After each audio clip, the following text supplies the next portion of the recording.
The single most expensive financial mistake most people make is not a bad investment. It is not a market crash. It is not a scam or a bad decision or a moment of panic. It is waiting. Every year you delay investing is not just a year of missed returns. It is a year of lost compounding. And compounding lost early is compounding that can never be recovered. But here is what the conventional wisdom never tells you. Starting late does not mean you have lost. It means the path to $1 million looks different. And that different path is exactly what this video is about. Because the strategies that work when you start at 22 are not the same strategies that work when you start at 40. And most financial content treats them as if they are identical, which is one of the most costly mistakes it makes.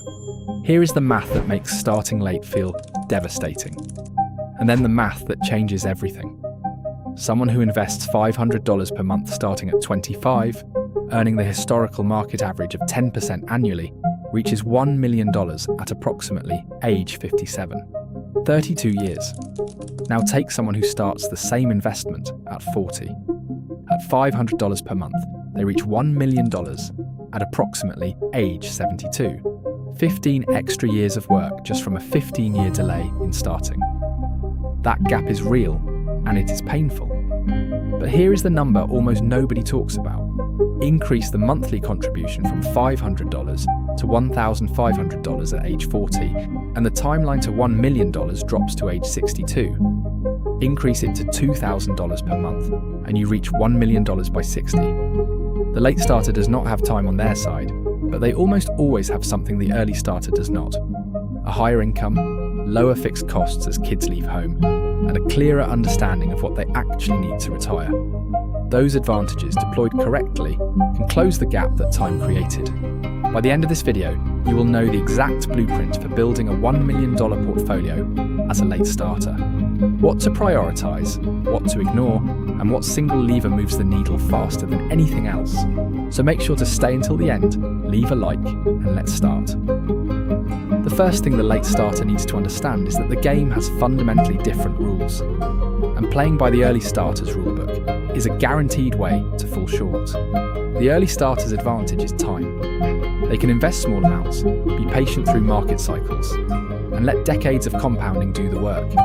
The late starter's advantage is income. By 40 or 45, most people earn significantly more than they did at 25. The mortgage is further along. The kids are older. The career is more established.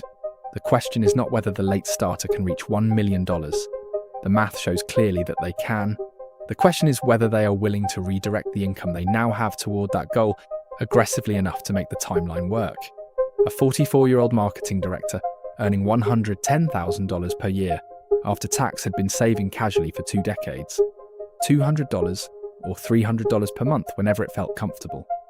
Her portfolio at 44 was $87,000.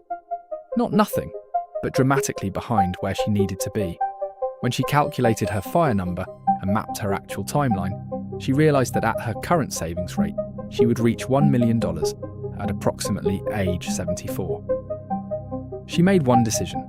She redirected every discretionary dollar, the restaurant budget, the subscription pile, the annual car upgrade she had been planning, into her investment account.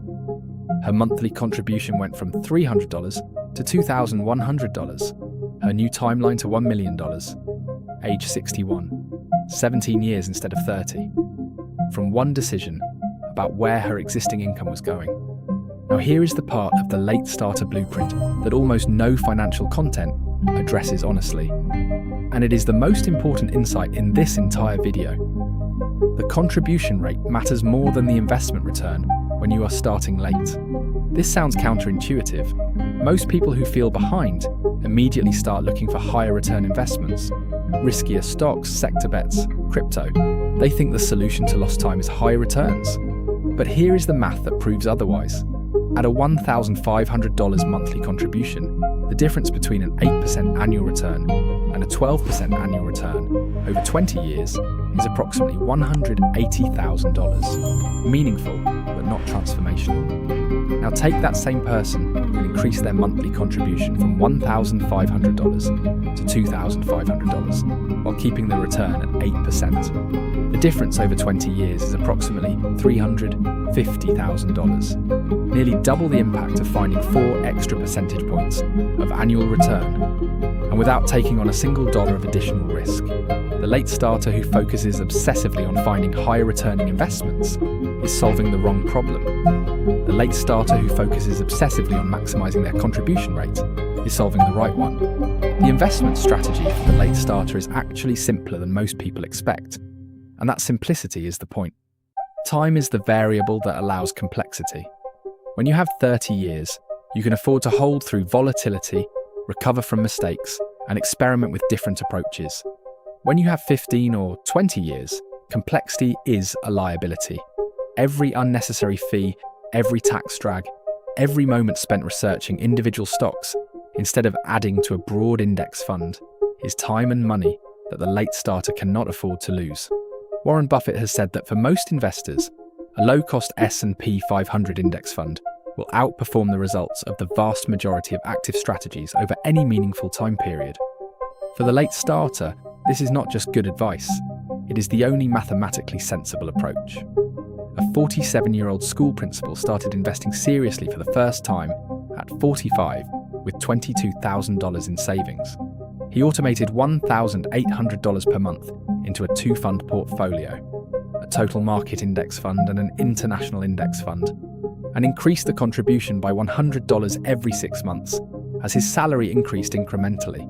He did not research individual stocks. He did not try to time the market. He set up the system and stopped thinking about it except once per quarter when he reviewed his progress against his target. At 58, 11 years into the plan, his portfolio crossed $480,000. Not yet at $1 million, but at his current trajectory, compounding accelerating as the balance grew, his projection showed $1 million at approximately age 64. From $22,000 and a decision made at 45. Here is what the late starter blueprint actually demands. And this is where it separates from every motivational finance video that tells you it is never too late without telling you what that actually requires. It requires ruthless prioritization of contribution rate above every other financial decision. It requires using tax-advantaged accounts, the 401k, the IRA, the HSA, to their absolute maximum before investing a single dollar in a taxable account. It requires understanding that the $1 million number is not the goal itself. It is the threshold above which compounding begins doing the majority of the work. Below $500,000, your monthly contributions are still the primary driver of portfolio growth. Above $500,000, the portfolio itself starts generating returns that dwarf your monthly additions. The late starter's entire strategy is about reaching that threshold as fast as possible. Because once you are above it, the math accelerates in a way that closes the remaining distance to $1 million faster than almost anything you did to get there.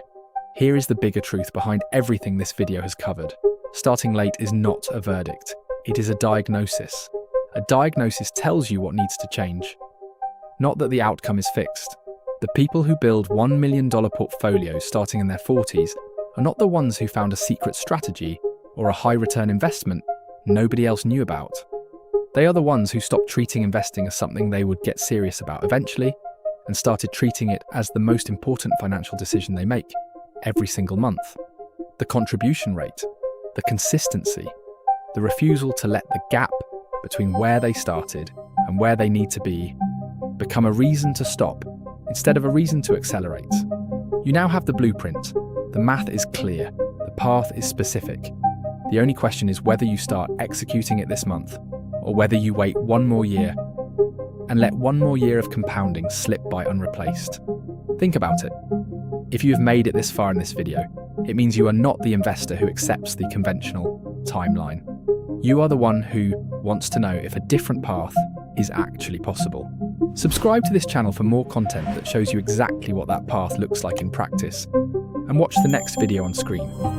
We already broke down why compounding fails when your monthly contribution is below a certain threshold, and that number is exactly what determines how fast your $1 million blueprint actually works.